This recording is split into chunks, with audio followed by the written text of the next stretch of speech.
Good morning. What's very clear is that medical innovation can no longer solely be done by doctors or just by biomedical engineers, physicists, or mathematicians.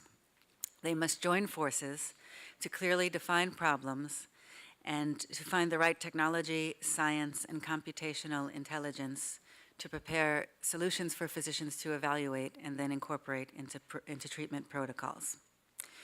We understand that medicine in the 21st century will be next to the patient wherever she or he is, and not just in the hospital. But how do we do this? One option is the smartphone. We see a multitude of applications trying to utilize every sensor in the phone to obtain vital sign and usage information and produce medical conclusions. While it's smart to use what's already available, the question is, what is clinically sufficient? We're beginning to see a trend of wellness apps being given FDA approval, but we believe that it's likely that the apps that will survive in 5 years will only be those which have shown true medical utility through clinical trials. We see trends, many trends. We see trends of prominent medical experts. For example, last year on this stage, Tom Insel, the renowned former head of the NIMH, discussed his work at MindStrong Health. And before that, at the ApplySci conference at Stanford, he discussed his work at Google. A third trend that we see is what we have on the phone, sensors on the phone, may not be enough.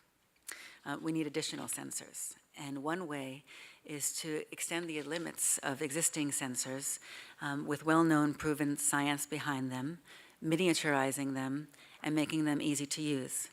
Examples include Empatica, founded by Raz Picard, which has truly disrupted seizure detection, and the Apple Watch, which has moved from a slick consumer wearable to a medical-grade monitor, particularly in the cardiac monitoring space, as we saw last week. A fourth trend is to look at existing technology in hospitals and say, how can we do it better? To miniaturize, reduce costs, and apply digital signal processing and machine learning to create more useful devices to provide better information than large scanning devices. For example, Mary Lou Jepson has revolutionized MRI by taking it to the person for the early detection of cancer and to enable telepathy. Keith Black from UCLA, who spoke at a recent conference at UCSF, is measuring the concentration of administered turmeric in the eyes to determine beta amyloids in the brain. Nathan Intrator from Neurosteer is using a single-channel EEG to answer questions about consciousness, sleep, and neurodegeneration, and other things that have not been answered before, even with hospital technology. A fifth trend is to use technology to rapidly advance basic research. Ed Boyden, who was on this stage last year and at our conference a few months ago at Stanford, is doing disruptive brain research with optogenetics and other technology. Also, Carl Deisseroth, who was a pioneer of optogenetics, has discussed that to our audience. Christoph Koch, who will join the ApplySci conference at Stanford in February, will present his basic research from the Allen Institute, enhanced by technology, as well as his pioneering study of consciousness and its practical applications. And today, Rudy Tanzi from Harvard will present ways to potentially reverse Alzheimer's disease, and George Church will present his molecular and genetic breakthroughs. A sixth trend is technology rapidly advancing biosensing materials for tracking diagnostics and drug delivery. Ruzbeg Afari, who I saw him a minute ago, is speaking this morning, and John Rogers, who was here last year, are on the bleeding edge of biosensors. And today, Ruz will discuss some of his newest work in fluidics analysis, as well as his almost invisible, flexible, truly wearable sensors to monitor and manage our health. These are just 6 of many innovation paradigms that will be discussed today. Welcome to Wearable Tech, Digital Health, Neurotech, Boston. My name is Lisa Weiner Intrator, and I have curated this conference as well as our West Coast edition at Stanford and the rest of the series. Much of this science has also appeared on our ApplySci blog. I am delighted that you have joined us today. as we combine the thinking of physicians, physicists, engineers, computer scientists, and mathematicians to take healthcare delivery and drug discovery forward. I'd like to thank our sponsors, Olive, Neurosteer, Empatica, and STAT. I'd like to particularly thank Roz Picard, our MIT sponsor, who is the person who enabled us to be here today. Thank you very much. And now it's my pleasure to introduce her, because she's our star and start speaker, and a modest one. Rosalind Picard is the founder and director of the Effective Research Group at the MIT Media Lab. She's the co-director of the Media Lab's Advancing Wellbeing Initiative, and she's faculty chair of MIT's Mind, Hand, and Heart Initiative. She co-founded Empatica, one of our sponsors today, creating wearable sensors and analytics to improve health, and Affectiva, delivering technology to help measure and communicate emotion. Thank you, and welcome, Roz, and thank you for joining us.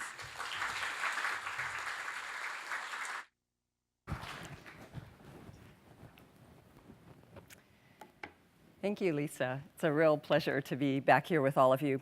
I am going to talk about what's in the title of this talk, but I'm also going to inject some of my opinions about the future of AI today and weave that in. So I haven't done that publicly before, so you are the first, and I'll welcome your feedback afterwards. This is Henry Lapham. When Henry was 3, he had a couple of seizures that were associated with fevers. And febrile seizures are, parents are told by the doctors that that's not a big deal. They're pretty common. Children outgrow them. Don't worry about it. Henry's family took care of Henry. And then when he was 4, he had a convulsive seizure that was not associated with a fever. And his mom took him back to the doctor. And later, while the diagnosis of epilepsy was still in the mail, one morning, Henry's mom went to wake him up and get him out of bed, and she found his cold, lifeless body in his bed. Henry died of what's called SUDEP, sudden unexpected death in epilepsy. I'm curious how many of you have heard of it. I know many of you have heard me talk about it before, but still very few in this audience. SUDEP is what happens when somebody with an epilepsy diagnosis is found dead, but they cannot attribute the death to any other cause, not to drowning, not to hitting their head, no accidents. An autopsy shows that there was no other cause of death. There's a SUDEP every 7 to 9 minutes.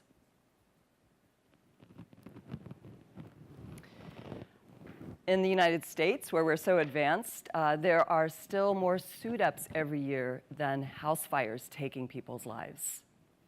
And of course, many more people live in houses than get an epilepsy diagnosis. And these are the absolute total numbers. It's also believed with the latest science, looking at the brains of children who die of SIDS, that this may be a similar mechanism to what is behind SIDS, sudden infant death syndrome. And how many of you have heard of SIDS? Everybody, right?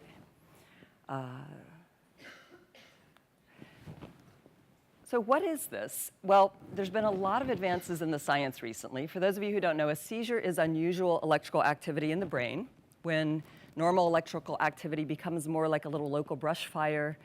It can cause unusual sensations. Somebody could have one in this room right now without the person next to them knowing. Or it can spread all over the brain, generalize, cause convulsions, cause you to lose consciousness, and then it's very obvious when the seizure is happening. 1 in 26 people in America will have epilepsy at some point in their life. That's seizures that recur, more than one, that are not explained by something like a fever. It's also the case, while I gave you the example of Henry, and there are many examples online, foundations started by people who've lost their little teeny ones, that the deaths due to the children are actually much less likely here, proportion of the total cases of SUDEP, than people in their 20s, 30s, and 40s. Pretty much the age in this room is when these events peak. Now, there are two things that can make the risk of SUDEP go down. One is being compliant to medications, and a lot of medications have pretty crappy side effects. So if people aren't told about the risk of SUDEP, they may skip some of their meds. And the other that has been demonstrated in the literature multiple times now is that SUDEP is much less likely if you're not alone when you have the seizure. If somebody is there, then the rates of SUDEP are much lower. It's most associated with the seizures when people are alone. For those who haven't heard of it, going, what is she making this up? Like, how could this be such a big thing? Here's some of the numbers from a paper published by Thurman and a super respected group of colleagues. Years of potential life lost is the vertical axis, so that's deaths times remaining lifespan. Stroke is number one of all neurological diseases. SUDEP is number two, and furthermore, studies of coroner reports show that these are probably only reporting about 30% of the actual cases that qualify as SUDEP. Alzheimer's, multiple sclerosis, Parkinson's, and Lou Gehrig's disease are lower on years of potential life lost. Now, furthermore, since usually these happen only when people are alone, and I can give you a lot more science on why we think this might be, we think you could help prevent these deaths. And I mean this literally, the people in this room, you could. Now, I know some of you are doctors, but many of you are like me, probably have never even had Medicine 101, so you may be going, how could you do this? Well, it turns out we've been making some findings that completely surprised me that have led to this understanding and pieces of this puzzle for how people can help. Our work started trying to help people with autism who could not communicate their stress. And here's a boy who looks kind of stressed on the outside, but we've worked with lots of people who outwardly may have looked very calm, but inwardly their autonomic nervous system was not at all calm. We built sensors here in the Media Lab years ago. There's some shown on the ankles of the occupational therapist and the child here, which could measure the skin conductance response. This is a signal that changes with pseudomotor innervation, the sweat glands being activated. It starts deep in the brain and is manifest with changes in electrical conductance on the surface of the skin.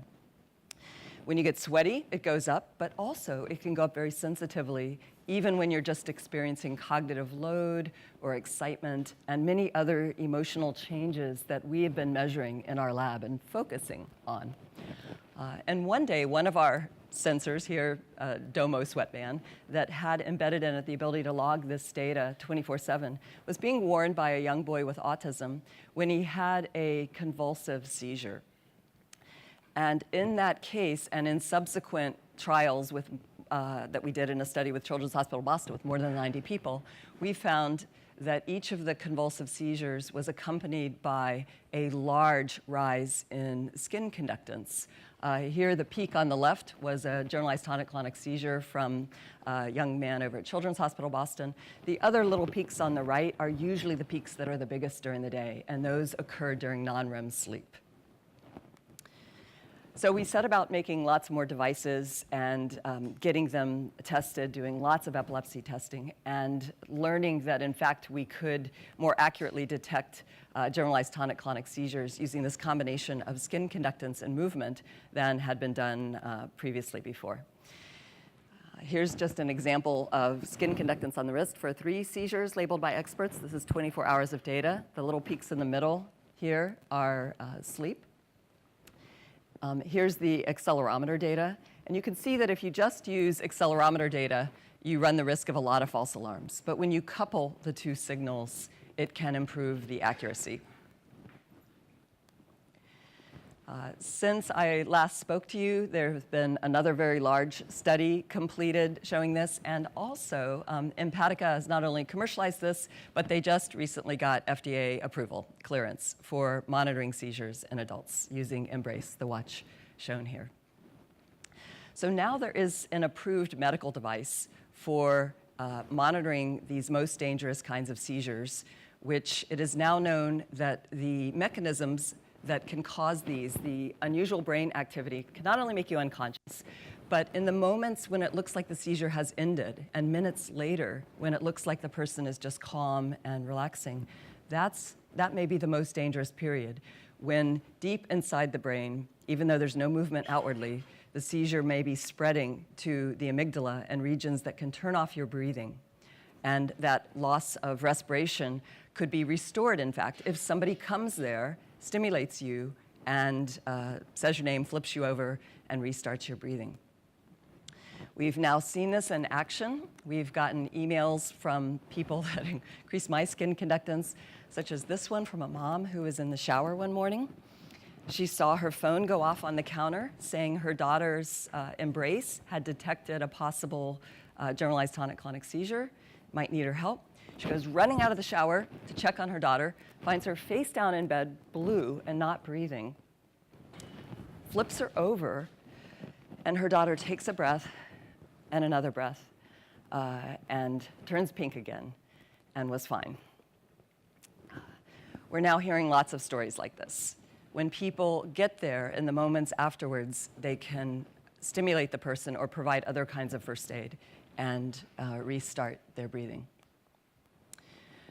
I've given examples with children, but again, the most SUDEPs are happening in the news stories we see of people in their 20s, 30s, and 40s. So I just want to take a moment and say, everybody in this room, if you don't think you know anybody with epilepsy, ask your friends and your neighbors.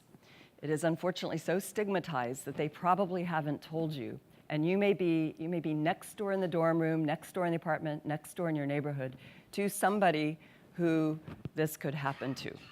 So please, we need people to talk about this, destigmatize it, and let people know that this can happen and that it could, in many cases, be prevented. Today, there's no full tech AI solution. Even all the brain implant technology that's trying to squelch seizures doesn't succeed most of the time for these events. It may in the future, but now we need human help. A device like this, running machine learning AI full time, can summon somebody there, but if nobody comes, if nobody finds out that they need to come, if nobody signs up as a caregiver, then it won't work. Lest you think this is just me saying, oh, SUDEP, we've been learning all about this, why don't doctors tell their patients about it? It's a really good question. Doctors have been told to tell their patients about it. The official recommendation of the American Academy of Neurology has recently said, you need to tell people about this. A lot of doctors still are reluctant to tell people about it. Maybe they're not signing the soccer forms for their kids that show that everybody's saying there's a risk of death to everything these days. So they're scared to tell their patients. But patients want to be told, and other studies have shown this. SUDEP is the #1 cause of death in epilepsy, and families want to know. So not only the doctor should be telling them, but all of us should be lifting the stigma from this disease so that people can talk about this and prevent these deaths. So there's no tech AI full solution, even with all the advanced wearables and cool stuff you'll see today. So I just want to remind us that our help is needed as human beings with this technology. Now I want to dip into a little bit of the science because this leads to the other story I want to share with you that I think is also very cool in some of our latest work here. When we found these big peaks, I was scratching my head because the seizure itself is only a couple minutes. It's about the width of that red line. And from 17 to 18, there is a whole hour. So why is this skin conductance going up so long and so high when, in fact, the convulsive activity is very brief? Nobody's cranked up the heat or humidity in the room. The person just looks like they're kind of taking it easy. There's nobody there stressing them out like we've done at MIT in our stress experiments. So why are these so big? And as we tried to answer this question, we learned about a number of things that were really surprising. One of them was that when the seizure happens, these are EEG channels across the scalp, and this is time. And so here, each electrode is showing seizure activity, really unusual brain activity. Instead of normal brain activity here, it just looks flat. It looks like they've gone brain dead. it looks like the seizure was so overactivated that something in the brain tried to squelch it and overreacted and turned off the brain. That's what we thought originally. But the bizarre thing is here, the longer this post-ictal, the seizure generalized across all EEG channels suppression, less than 10 microvolts happens, the longer this happens, the bigger the response we get of skin conductance on the wrist. Why on earth would the amount of sweating on the wrist be more related to how long the brain looks like it's shutting down, right? What's going on here? And furthermore, this was validated not just once, but many times here in the first pediatric cohort, and then later replicated with a group of adults. And this is published in Neurology, top medical journal. So what we're finding is the longer the brain waves are suppressed, the bigger the skin conductance response. And that's whether you measure it with area under the curve or intensity. Long story short, we've been learning that there are mappings from the moment we were knit together in the womb that knit together our brain, our spinal cord, all of our neural system with this largest organ, the skin. And some of us learned, early on, little mappings between the brain and touch, right? Different regions. But this is different. This is mappings between regions deep in the brain involved in emotion, memory, attention, and now seizures, since those can hit anywhere in the brain, that are showing up in different patterns on the skin. This is not our lab's work. This is the work of Mangina and Bourgeois and Mangina, who went in the brains of people with epilepsy and directly stimulated these key brain regions involved in emotion, memory, and attention. In particular, fear, anxiety, and stress, amygdala here, the left amygdala and right amygdala. And when they stimulated the left amygdala, there was a large skin conductance response on, in this case, the left palm, and a very small one on the right palm. And when they stimulated the right amygdala, there was a large skin conductance on the right palm and very little on the left palm. And similarly, for the right anterior hippocampus, posterior hippocampus, cingulate, but not true for the cortex and mid-T2. So EEG-based studies that have been reading the cortex have not found this laterality, or if they do, it's kind of in the noise. But when you can go in invasively deep in the brain, you can find these mappings are much more specific. So when we originally thought skin conductance was just general arousal, it was general stress, and we're very surprised later to start finding that it wasn't so general. We have been finding that very specific peaks in different locations may arise with different kinds of brain activity. So now our challenge is a really big one, and that is to try to map these regions, to map the regions deep in the brain, which requires invasive surgery right now, to those external on the skin. In so doing, we can bring together more of the understanding that usually requires invasive measures or fMRI with that which is able to be picked up non-invasively by future and present wearables. Now, with that new insight that these regions of the brain involved in stress and emotion in particular map onto regions of the body, I decided to revisit something that my boss many years ago had asked me to do here at the Media Lab. Back before we were actually helping people with epilepsy and I was just building smarter AIs, he said to me once, he said, "Roz, when are you going to do something really useful?" I'm like, all right, what do you want me to do? You don't think emotionally intelligent machines are useful enough. He said, I want you to build the mood ring that tells me my wife's mood before I go home. And I was like, okay, all right, are you sure? Because, if she knows that you know her mood, then she might expect, well, at the time I dismissed it because a mood ring, as you may know, was the stupid little temperature sensor that just turned colors, right? And at MIT, we want to work on problems that are really hard and really important. Now, lately, the problem of mood has become increasingly recognized, not just as really hard, but as also incredibly important. Apologies right now, this is my most depressing slide, but I think these are numbers we all need to come to grips with. What we're finding, and this is not just a blip of the last year's data in the news. It's more than 15 years of data from the CDC, recently updated with an even higher rate, that the rates of suicide are increasing significantly in the United States, actually more than 24% over the last decades. And this is not just here in the United States, this is global. In fact, the World Health Organization has done a very meaty report, country by country, showing that suicide and depression are on track to be the #1 cause of death and years lived with disability by the year 2030. #1, that's more than cancer, that's more than Alzheimer's and Parkinson's, that's more than accidents and war and stroke. Now, I don't know about you, but I'm really bothered by this.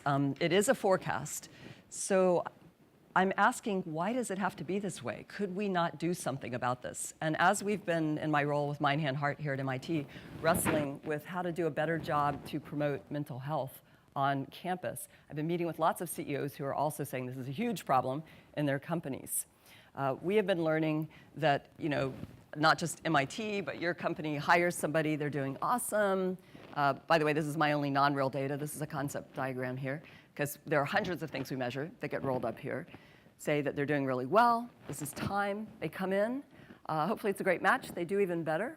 But unfortunately over time, we see way too many people taking this path. And the funny thing is back here, they just look fine. You can't outwardly see any difference in them. And it's such a stigmatized condition that we don't talk about it. So people often hide the problems that they're suffering through. Could we, with technology, see that they have moved from the blue line to the red line, that they are not, in fact, as resilient as they look? Technology, our wearables, are very good at measuring these subtle changes. Let me give the old metaphor of the frog in the pot. Right? You put the frog in the pot on the stove, you turn on the heat, the frog's swimming around oblivious to the fact that it's getting warmer and warmer and warmer. But a temperature sensor is really good at saying when it's time to get the frog out of there before he boils, right? And our wearables and our smartphones, it turns out, are like that temperature sensor, only vastly more sophisticated when we couple them with machine learning. Here's an example of work from my group working with Mass General Hospital psychiatrists, where the psychiatrists gave the Hamilton Depression Rating Scale scores shown here across the bottom. Higher is worse depression. This was in a group of 22 patients diagnosed with major depressive disorder, monitored over 8 weeks. The doctors are measuring them for the ground truth labels every 2 weeks. Meanwhile, we're hiding some of that data, building machine learning algorithms, and testing if using only smartphone sensors and wearable sensors, here the Empatica E4 was used, could we predict the HDRS value and how accurately? And the accuracy is already 0.834 correlated with the top psychiatrists. I was invited to speak at the American Psychiatric Association about this and a bunch of our work in this area, and they said, wow, this is the same accuracy we have with each other. So the technology could help augment the doctor. It is not doing diagnosis here, I just want to be clear. It's taking people who are already diagnosed and tracking their changes. We're also working on stress, because stress is not just where I started, and we have a lot of it here in Boston and MIT, but also we think and we find repeatedly that it's very associated with mental health changes. If we want to detect what's changing before the frog is starting to boil, huge changes in stress that are chronic are one of those factors. So we want to see not only can we detect your stress now, which we've been working on for years and making progress on, but could we actually forecast tomorrow's stress? Could we see if you're getting better or if you're getting worse? Because that is when you could do something about it with a little bit more motivation to act. And here the work of Terumi Umematsu, joint with NEC Corporation, Akane Sano and Sarah Taylor, is now showing that we are about 84% accurate, predicting tomorrow night's stress. This is limited to college students right now. We'd love to work with other populations as well, trying to start some studies there. And this is right now based on 5 days data. And that's using all the features from surveys, physiology, phone, and mobility. It drops to, or is still more than 83% if we limit it to just a wearable sensor. which is still pretty good. Maybe better, certainly better than weather forecasting was when it got started. So our goal is to help you predict your mental health parameters that are objective and how they might change and be associated with things that would affect your mood, your stress, and also your physical health. That's important. We threw in physical health originally just because it's highly correlated with these other things, but now we're realizing we're actually pretty good at predicting if you're going to get sick tomorrow, too, which was not something we went after originally, but is coupled in to these behaviors that are affecting our neurology. How accurate is this when we set up the problem just to forecast tomorrow night's high stress, low stress, positive mood, negative mood, or healthy, sick state? A little bit oversimplified here, top 40% of the rating, bottom 40% of the rating. We are already 78 to 87% accurate forecasting those three things for tomorrow night in college students. Now, if you think about this, you've got the app of the future, right? Actually, it's here today, that could say, okay, Roz, tomorrow night, 40% chance of higher stress, 30% chance of worse mood, 25% chance of getting sick. I don't know about you, but I think I would delete that app. I'm not really sure I want that. Uh-oh, what have we built? That's pretty depressing, right? I would look like this. However, with all the data we're collecting, what if we can also, in an evidence-based way, show you, and we can't prove causality here yet, but we are finding what's associated with, based on your past behavior in people like you, your likelihood of going from a day like you're having now to a better day tomorrow. Maybe it makes a recommendation this morning for things I can do today. Maybe I can, instead of agreeing to do this extra work tonight, I can plan to go to bed a couple hours earlier. Maybe I can look at my afternoon schedule and convert that sit-down meeting to a walking meeting. Maybe I can change something else so that I can call a friend. It learns what makes a difference for you. And we are now starting to work on that. Here is just some examples of doing this and recognizing also that here using a clustering of Dirichlet priors, we're seeing 4 clusters pop out here.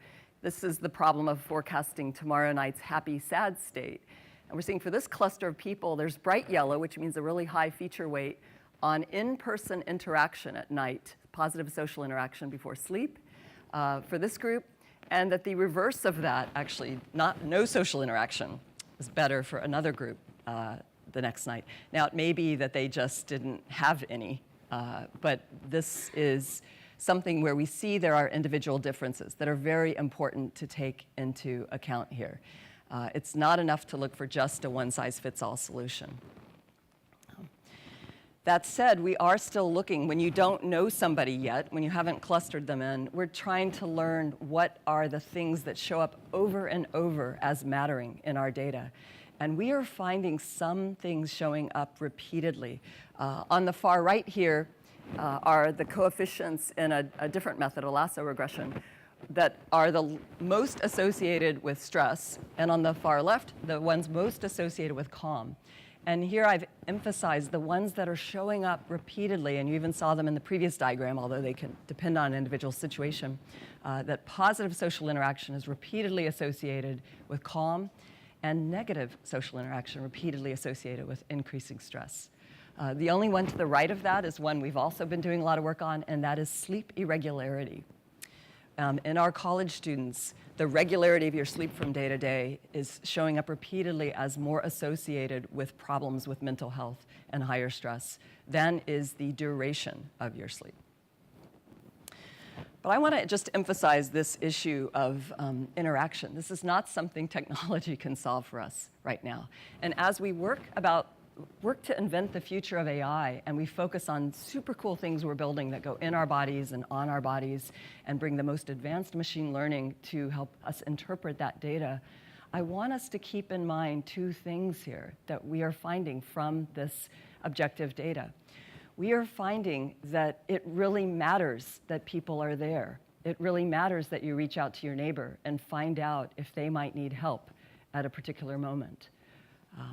We are finding it really matters if you have positive or negative social interaction with each other. It's not enough to optimize your meditation, your sleep, your diet, and all this stuff. The social factor is huge. So I think we've got to stop just focusing on maximizing the AI, although we do need to keep making all the cool improvements there. But we need to think about jointly optimizing us in that picture. What is our role as part of crafting together that much healthier future for everybody? Quick recap, I talked about Henry. There's a SUDEP every 7 to 9 minutes. It is now known that these are significantly less likely to happen if somebody can get there. If somebody's there in the moments afterwards, minutes afterwards, when the breathing may turn off. We've accidentally discovered that a wrist wearable can pick up these most dangerous kinds of seizures, that the size of that activity is related to suppression of the cortex. The duration of that, that is also, I left out a very important point, that has also been separately observed in 100% of SUDEPs. There are now FDA-approved devices for this, one made by Empatica, and Chelsea, sitting right here, I see from Empatica, has brought examples of technology there, including one that's used in a lot of research. I think people want to play with this and learn more about this. We continue to use wearables and now combined with invasive measuring in the brain to understand the mappings between these core regions of emotion, memory, and attention, and how they relate to things that we can measure on the surface of the skin. We combine that with advanced machine learning and AI to not just recognize what's going on now, but to try to forecast, sometimes in very personalized ways, what might happen to you tomorrow. And what are we finding in all of this AI? We are finding not just how to forecast it, but as we work to figure out how to change that weather forecast, how to have a better outcome, we are coming right back to finding that our human interactions are mattering more than ever for predicting if tomorrow night you're going to have lower stress, a better mood, and better physical health. So in this amazing audience here today, where there's so much brain power on the science and the technology and the AI, I hope we'll all just remember today that we're all still just people, too. And let's bring our humanity together with that technology as we work together to build, hopefully, a much better future for everybody. Thank you.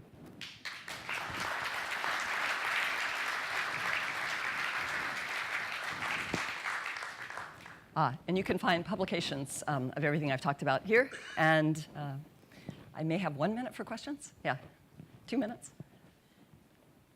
And there's microphones there.